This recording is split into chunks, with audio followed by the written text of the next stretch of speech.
Hi, it's Coach Lloyd, 25-time Ironman and long course finisher, sub 3-hour marathoner, and first African American to finish an Ironman on all 6 continents plus Kona. Whenever you decide to do a triathlon, you always want to figure out exactly how the race is going to start. What method is the race director going to use to get everybody into the water? So let's take a look at a couple options that you'll see when you decide to do your triathlon. The most common one that you start to see a lot of is a wave start. The way a wave works is they break you into different categories. Either it'll be all men and all women as the 2 waves, or they may break you into age group categories. In triathlon, age groups are usually 5-year categories, so it'll be athletes 25 through 29, 30 to 34, and so on. So when it's a wave start, all the athletes in that particular age group or gender would go to the starting line of the wave, of the race, and when the gun goes off, you'd get to do your race. And your time starts when you begin. The other option for how races get started are using a rolling start. Rolling starts are also very common because it allows the flow of the race to move pretty quickly, all right? The way that works is it's either based on your total swim time or your swim pace that you plan to do for the swim.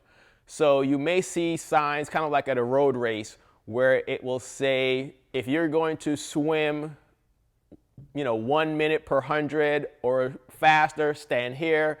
If you're between 1:30 to 2 minutes per 100, stand here, 2 minutes to 2:30, and so forth. So you're just gonna get yourself in a corral based on your perceived swim speed so that when that corral is called, that's when you'll start your race. You'll also see it set up based on your estimated finish time. So in an Ironman, you may see a sign saying swimmers who are going to finish the swim in less than an hour, this is where you stand.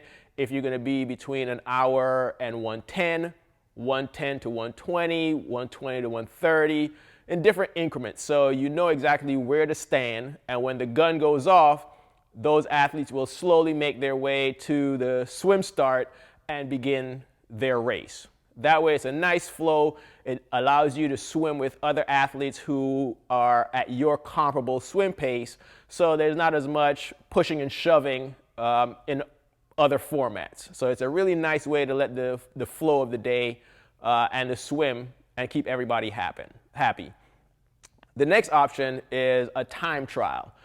Just like the name implies, time trial, the race starts when you cross the starting line, but they corral you and you're gonna go maybe 5 or 6 athletes at a time with maybe 2 to 3 seconds in between. So they'll line you up with 5 or 6 people right at the starting line.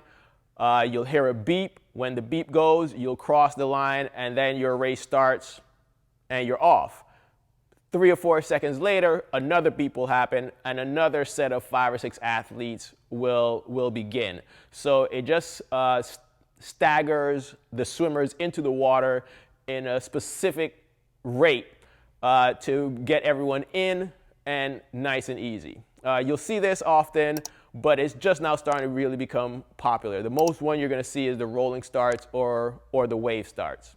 And the one that you don't see that often anymore is a mass start. A mass start allows everyone, men and women, to all start at the same time. So when the gun goes off, everybody runs into the water or starts to swim at the exact same time.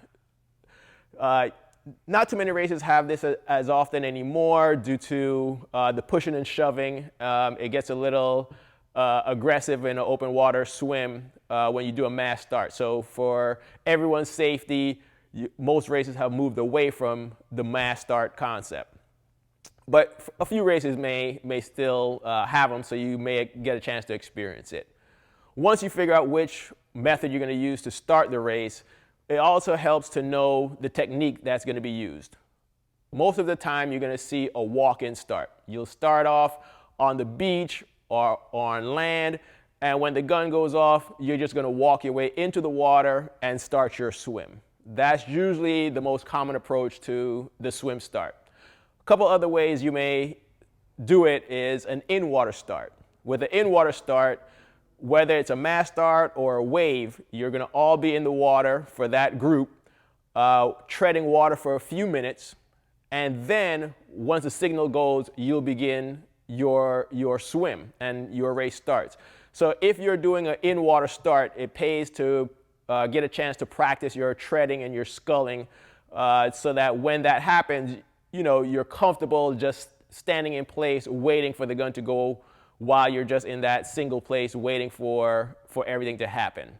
And the other way it can be is a jump-in start.